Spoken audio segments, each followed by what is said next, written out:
સર્વ વૈષ્ણવને પવિત્રા બારસની ખૂબ ખૂબ મંગલ બધાઈ. પવિત્રા બારસની વાર્તા પ્રસંગ.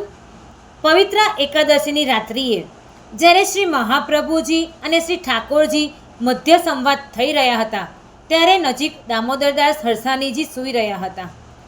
સંવાદથી એમને નિંદ્રામાં એવું જણાયું કે કોઈ સંવાદ કરી રહ્યું છે, પણ તે જાગ્યા નહીં. એ સંવાદ સાંભળી અને સૂઈ રહ્યા. મહાપ્રભુજી પ્રત્યેની અનંત શ્રદ્ધા હોવાથી તે જાગ્યા નહીં. જ્યારે સંવાદ પશ્ચાત ઠાકોરજી અંતર ધ્યાન થયા. શ્રી વલ્લભે હરસાનીજીને પ્રશ્ન પૂછ્યો, દમલા કછું સુન્યો? ત્યારે હરસાનીજીએ વિસ્તારમાં જણાવવા હેતુ તથા ગુરુની મહત્તાનું ઉદાહરણ સ્થાપવા માટે કહ્યું, સુન્યો તો સહી પણ સમજ્યો નહીં. આ જગ્યાએ જો આપણે હોત તો આપણે એવું કહેત કે મને તો બધું જ સાંભળ્યું અને બધું જ ખબર પડી. પણ દામોદર હરસાની આવા નહોતા. જો દામોદર હરસાનીએ પણ આવું કહ્યું હોત તો આજે આ માર્ગની સ્થાપના થઈ ના હોત. પ્રભુની સાથે સંવાદ જોડાયેલો આંતરિક અને ગૂઢ ભાવ માત્ર ને માત્ર ગુરુના સાનિધ્યમાં રહીને જ શીખી શકાય છે. ત્યારે મહાપ્રભુજીએ વિસ્તારમાં સમજાવ્યું. બીજા દિવસે શ્રાવણ સુદ બારસે મહાપ્રભુજીએ દામોદરદાસ હરસાનીજીને યમુનાજીમાં સ્નાન કરી આવવા કહ્યું. જ્યારે દમલાજી સ્નાન કરીને આવ્યા પછી શ્રી મહાપ્રભુજીએ સર્વપ્રથમ બ્રહ્મ સંબંધ દમલાજીને આપ્યું. હરસાનીજી સર્વપ્રથમ પુષ્ટિ માર્ગીના વૈષ્ણવ બન્યા. પછી શ્રી મહાપ્રભુજીએ આજ્ઞા કરી, દમલા યહ માર્ગ તેરે લીએ પ્રગટ કિયો હૈ.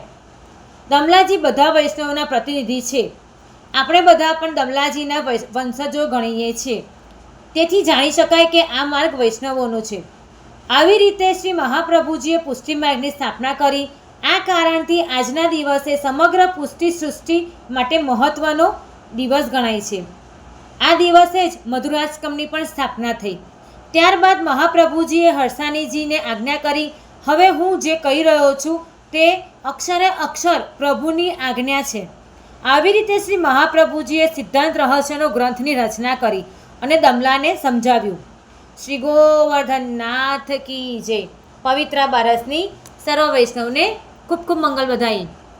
વલ્લભને શરણે જઈને રહીએ આનંદમાં, સેવું સદા હું તો વ્રજનાધણી,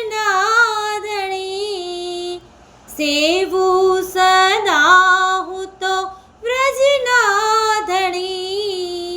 માગું એટલું શ્રી વલ્લભને શરણે જઈને રહીએ આનંદમાં, વલ્લભને શરણે જઈને રહીએ આનંદમાં.